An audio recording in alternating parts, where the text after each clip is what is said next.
इस वीडियो में मैं आपको एक लिक्विडिटी स्वीप स्ट्रैटेजी दिखाने वाला हूं जो सभी टाइम फ्रेम्स पे काम करती है और स्मार्ट मनी ट्रेडिंग के कॉन्सेप्ट्स को फॉलो करती है। ये वही स्ट्रैटेजी है जो आपकी ट्रेडिंग को अगले लेवल तक ले जा सकती है, क्योंकि ये आपको मार्केट के सबसे बड़े प्लेयर्स के मूव्स के साथ जोड़ती है। तो अगर ये आपको इंटरेस्टिंग लग रहा है तो प्लीज़ लाइक बटन दबाइए।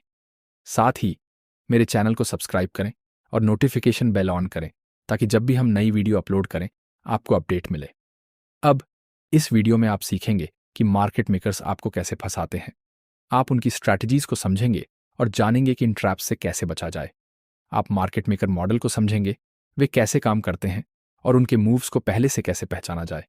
आप यह भी सीखेंगे कि लिक्विडिटी स्विप्स को कैसे पहचानें और यह जानें कि वे रियल है या फेक। वीडियो में आपको रियल चार्ट एग्जाम्पल्स भी दिखाए जाएंगे, जहां आप इस स्ट्रैटेजी को स्टेप बाय स्टेप एक्शन में देख पाएंगे, एनालिसिस से लेकर प्रॉफिट तक।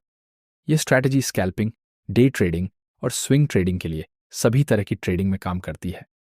ये अलग अलग मार्केट्स में भी इफेक्टिव है, जिसमें फॉरेक्स, क्रिप्टो, स्टॉक्स, कमोडिटीज और फ्यूचर्स भी शामिल हैं। मार्केट मेकर्स जानते हैं कि आप कैसे ट्रेड करते हैं।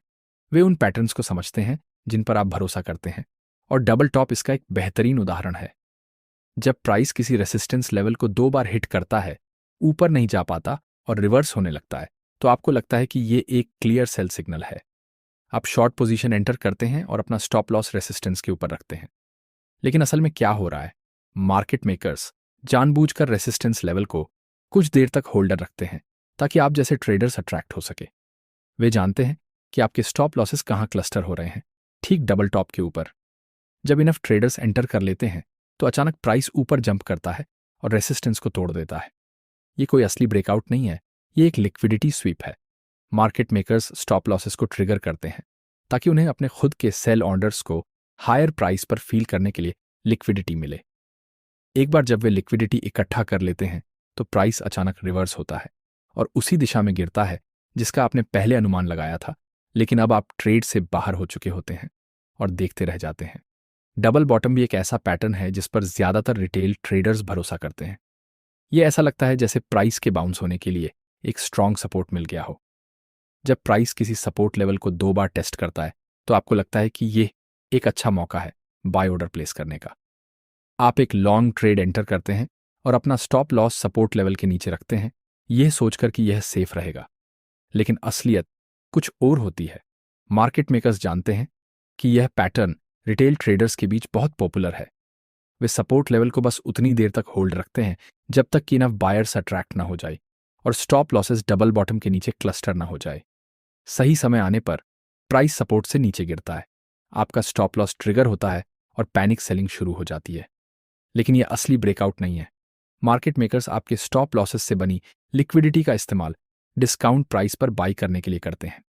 जब वे इनफ लिक्विडिटी इकट्ठा कर लेते हैं तो प्राइस अचानक रिवर्स होता है और ऊपर जाने लगता है और आप ट्रेड से बाहर हो चुके होते हैं, ये सोचकर कि आपने तो पैटर्न को सही से फॉलो किया था, फिर भी क्या गलत हुआ। ट्रेंड लाइंस भी कई ट्रेडर्स के लिए एक इंपॉर्टेंट टूल होती है, जिससे वे मार्केट डायरेक्शन को पहचानते हैं और एंट्री प्लान करते हैं। ये साफ, लॉजिकल और भरोसेमंद दिखती हैं, लेकिन सच्चाई ये है कि मार्केट मेकर्स जानते हैं कि आप इन्हें कैसे इस्तेमाल करते हैं, और इसी जानकारी का इस्तेमाल वे आपको फंसाने के लिए करते हैं। जब आप देखते हैं कि प्राइस एक ट्रेंड लाइन को रिस्पेक्ट कर रहा है और इसे कई बार टच कर रहा है, तो आपका कॉन्फिडेंस बढ़ता है। आप सोचते हैं कि अगर प्राइस फिर से ट्रेंड लाइन को छुएगा तो आप एंटर करेंगे। जब प्राइस ट्रेंड लाइन के पास आता है तो आप अपना ट्रेड प्लेस करते हैं और अपना स्टॉप लॉस उसके ठीक बाहर रखते हैं, ये सोचकर कि यह सेफ रहेगा। लेकिन समस्या यह है कि आप अकेले नहीं हैं। कई ट्रेडर्स वही ट्रेंड लाइन इस्तेमाल कर रहे हैं और अपने स्टॉप लॉसेस को ठीक उसी जगह रख रहे हैं। मार्केट मेकर्स इस बिहेवियर को पहचानते हैं और एक लिक्विडिटी पुल बनाने का मौका देखते हैं। इसके बजाय कि प्राइस बाउंस करे, ये ट्रेंड लाइन को तोड़ देता है और आपका स्टॉप लॉस ट्रिगर हो जाता है। आप सोचते हैं कि ये एक ट्रेंड लाइन ब्रेक है, लेकिन ये असली ब्रेक नहीं है, ये एक लिक्विडिटी ग्रैब है। मार्केट मेकर्स ट्रिगर हुए स्टॉप लॉसेस से बनी लिक्विडिटी का इस्तेमाल अपने खुद के ऑन ऑर्डर्स भरने के लिए करते हैं। एक बार जब वे इनफ लिक्विडिटी इकट्ठा कर लेते हैं तो प्राइस रिवर्स होता है और उसी ट्रेंड को फिर से फॉलो करने लगता है जिसका आपने पहले अनुमान लगाया था। लेकिन अब आप ट्रेड से बाहर हो चुके होते हैं और मार्केट मेकर्स ने पूरा कंट्रोल ले लिया होता है। अब मैं आपको बिल्कुल एग्जैक्ट तरीके से दिखाने वाला हूं कि मार्केट मेकर्स कैसे सपोर्ट और रेसिस्टेंस लेवल्स का इस्तेमाल करके रिटेल ट्रेडर्स को फंसाते हैं और उनका पैसा अपना बना लेते हैं। आप एक सपोर्ट लेवल को स्पॉट करते हैं जहां से प्राइस कई बार बाउंस हो चुका होता है। ये भरोसेमंद लगता है, इसलिए आपको लगता है कि ये लेवल पहले भी बना रहा था और यहां बाइंग करना सेफ होगा। जैसे ही प्राइस फिर से सपोर्ट के पास आता है, आप अपना ट्रेड प्लेस करते हैं और अपना स्टॉप लॉस इस लेवल के ठीक नीचे रखते हैं, यह सोचकर कि यह सेफ रहेगा। लेकिन असल में क्या होता है, मार्केट मेकर्स आपके सपोर्ट लेवल को एक मौके की तरह देखते हैं। वे जानते हैं कि रिटेल ट्रेडर्स अपने स्टॉप लॉसेस को इस लेवल के ठीक नीचे क्लस्टर कर देते हैं, जिससे एक लिक्विडिटी पूल बन जाता है। फिर बाउंस होने के बजाय प्राइस अचानक सपोर्ट के नीचे चला जाता है और आपका स्टॉप लॉस ट्रिगर हो जाता है। आपको लगता है कि सपोर्ट लेवल फेल हो गया और मार्केट नीचे गिर रहा है, लेकिन रियलिटी में ये एक लिक्विडिटी ग्रैब होता है। मार्केट मेकर्स आपके स्टॉप लॉसेस से बनी लिक्विडिटी का इस्तेमाल डिस्काउंट प्राइस पर बाइंग करने के लिए करते हैं और अपने ऑर्डर्स फिल करते हैं। इसके बाद प्राइस अचानक रिवर्स होता है और ऊपर चला जाता है, बिल्कुल उसी दिशा में जैसा आपने पहले अनुमान लगाया था। लेकिन अब आप ट्रेड से बाहर हो चुके होते हैं और मार्केट मेकर्स ने आपके लॉस से प्रॉफिट कमा लिया होता है। अब रेसिस्टेंस को देखते हैं। आप एक ऐसा लेवल देखते हैं जहां प्राइस ऊपर जाने के लिए स्ट्रगल कर रहा होता है और ये एक स्ट्रॉन्ग रेसिस्टेंस लगता है। आपको लगता है कि यह सेल करने का सही मौका है। आप एक शॉर्ट ट्रेड एंटर करते हैं और अपना स्टॉप लॉस रेसिस्टेंस लेवल के ठीक ऊपर रखते हैं, ये सोचकर कि यह लेवल बना रहेगा। लेकिन ठीक सपोर्ट की तरह मार्केट मेकर्स इस रेसिस्टेंस लेवल का भी फायदा उठाते हैं। वे जानते हैं कि इस लेवल के ठीक ऊपर कई सेलर्स अपने स्टॉप लॉसेस रखते हैं, जिससे एक और लिक्विडिटी पुल बन जाता है। फिर अचानक प्राइस रेसिस्टेंस के ऊपर स्पाइक कर जाता है और आपका स्टॉप लॉस ट्रिगर हो जाता है। जब ऐसा होता है तो आपको लगता है कि यह एक बुलिश ब्रेकआउट है और आप अपना ट्रेड पलटकर लॉन्ग भी कर सकते हैं। लेकिन यह असली ब्रेकआउट नहीं होता, यह एक फेक मूव होता है जिसे लिक्विडिटी ग्रैब करने के लिए डिजाइन किया जाता है। एक बार जब स्टॉप लॉसेस स्वीप हो जाते हैं तो प्राइस अचानक रिवर्स होता है और गिरना शुरू कर देता है, बिल्कुल उसी दिशा में जैसा आपने पहले अनुमान लगाया था। लेकिन अब आप ट्रेड से बाहर हो चुके होते हैं। मार्केट मेकर्स रिटेल ट्रेडर्स की तरह ट्रेड नहीं करते। वे एक साथ बड़े ऑर्डर्स प्लेस नहीं कर सकते क्योंकि इससे मार्केट डिसरप्ट हो सकता है। इसके बजाय वे समय के साथ अपने ऑर्डर्स को फैलाते हैं और सप्लाई डिमांड जोन बनाते हैं जहां प्राइस बार बार रिएक्ट करता है। अगर उनके ऑन ऑर्डर्स को फील करने के लिए इनफ बायर्स या सेलर्स नहीं होते तो वे इन जोन्स में लिक्विडिटी ग्रैब करने के लिए हेर फेर करते हैं। जब मार्केट मेकर्स बाइंग करना चाहते हैं तो वे छोटे छोटे बाय ऑर्डर्स प्लेस करके एक डिमांड जोन बनाते हैं, जिससे प्राइस ऊपर बाउंस करता है।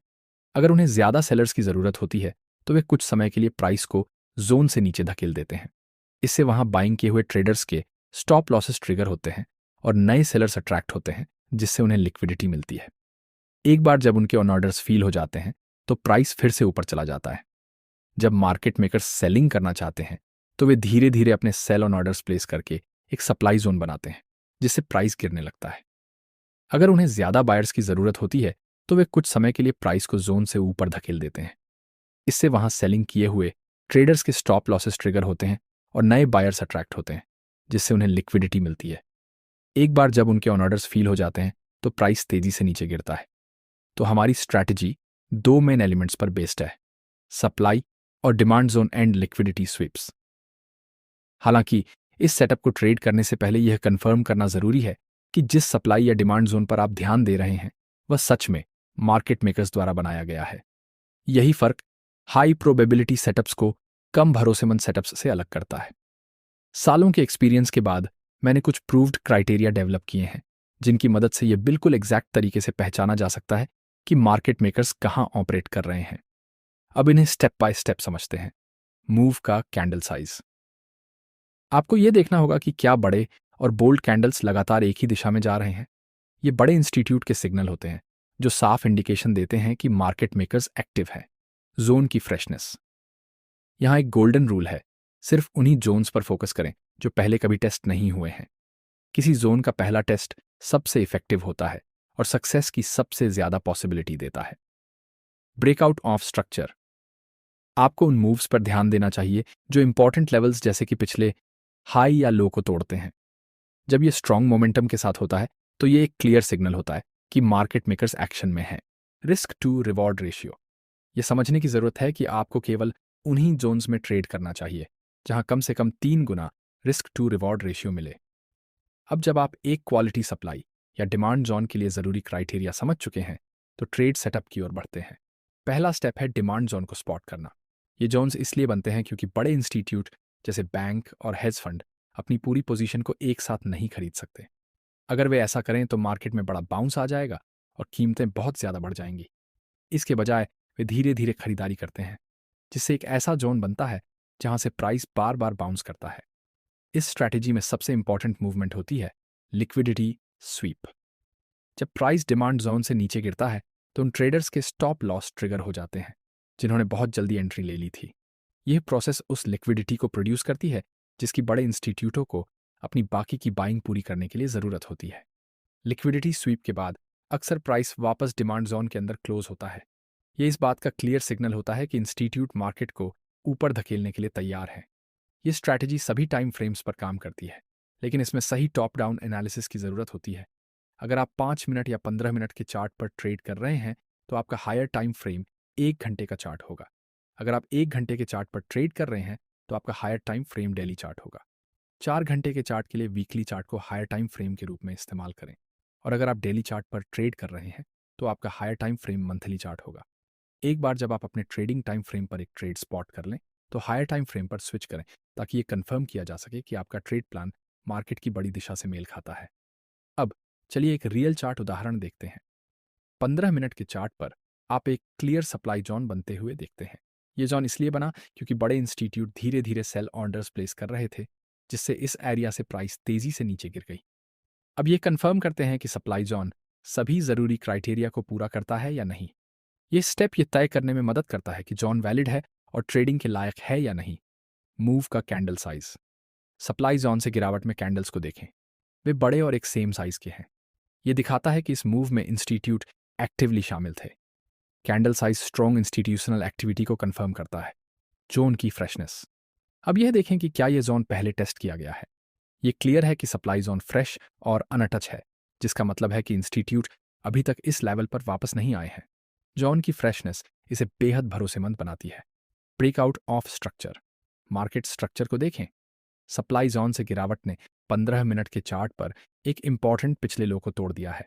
यह स्ट्रक्चरल ब्रेक इस बात को कंफर्म करता है कि इंस्टीट्यूट प्राइस को नीचे धकेल रहे हैं। Breakout of structure institutional control को वैलिडेट करता है। हर क्राइटेरिया पूरा होने के साथ सप्लाई जोन को एक हाई प्रोबेबिलिटी सेटअप के रूप में कंफर्म कर लिया गया है। अब पेशेंटली वेट करें कि प्राइस वापस सप्लाई जोन में रिट्रेस करे।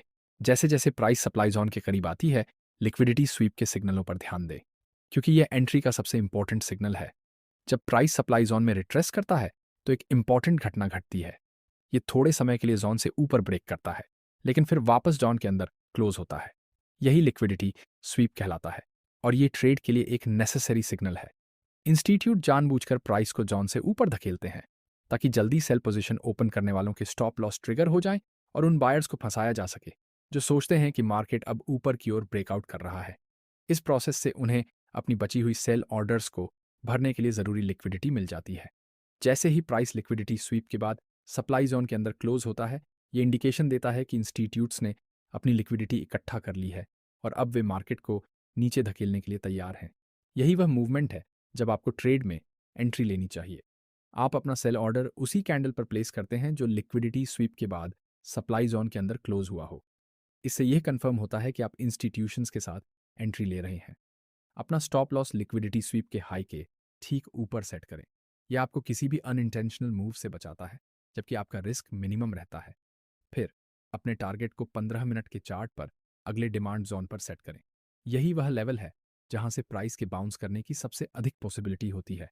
अपने एंट्री से स्टॉप लॉस की दूरी को मापें और यह कंफर्म करें कि टेक प्रॉफिट लेवल कम से कम 3:1 के रिस्क टू रिवॉर्ड रेशियो को पूरा करता हो। अब देखें कि आगे क्या हुआ। जैसा कि उम्मीद थी, मार्केट ने सप्लाई जोन को रिस्पेक्ट किया और सीधे हमारे टारगेट की ओर बढ़ा। प्राइस तेजी से गिरा और प्रॉफिट टारगेट को हिट कर लिया। अब जब आपने इस स्ट्रैटेजी को एक्शन में देखा और इसकी इफेक्टिवनेस को समझा, तो इसे अपने चार्ट्स पर इस्तेमाल करने का समय आ गया है। इन स्टेप्स को फॉलो करें, अपने ट्रेड्स में इस्तेमाल करें और देखें कि कैसे आपका ट्रेडिंग परफॉर्मेंस बेहतर होता है। अगर इस वीडियो ने आपकी मदद की तो इसे लाइक और सब्सक्राइब करना न भूलें ताकि आपको और भी ऐसी स्ट्रेटजीज मिलती रहें। अगर आपका कोई सवाल है या आप अपना एक्सपीरियंस शेयर करना चाहते हैं तो नीचे कमेंट करें। आइए मिलकर सीखते और आगे बढ़ते हैं। अगली वीडियो में मिलते हैं।